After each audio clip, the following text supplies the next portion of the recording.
Sir topper bag check చేస్తే, హే బాబు సార్ నీ బ్యాగ్ తీసుకురా. సార్ ఇదిగోండి sir. Good boy. Thank you sir. ఇప్పుడు బ్యాగ్ బెంచ్. రై ఏం సార్, నీ బ్యాగ్ తీసుకురా, చెక్ చేద్దాం. తీసుకో, పండా చేసుకో. పౌడర్ డబ్బు ఎందుకురా? తెల్లగేదమని తెచ్చుకున్నా సార్. రిమోట్ ఎందుకురా? నేను స్కూల్కి వచ్చిన టైం చూసి మా తమ్ముడు ఇంట్లో డోరేమాన్ చూస్తుండు సార్.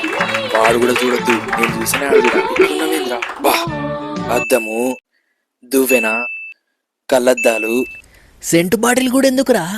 అంటే నేను మోడల్ కాదు సార్, అందుకనే తెచ్చుకున్నా. ఏయ్ హాల్స్ ఎందుకురా? ఏచి అందుకు కాదు సార్, నోరు వాసన వస్తే వేసుకుందామని తెచ్చుకున్నా అంతే సార్, ఇంకేం లేవు. బుక్కులతో పన్నున్నాయి గారు ఇలా.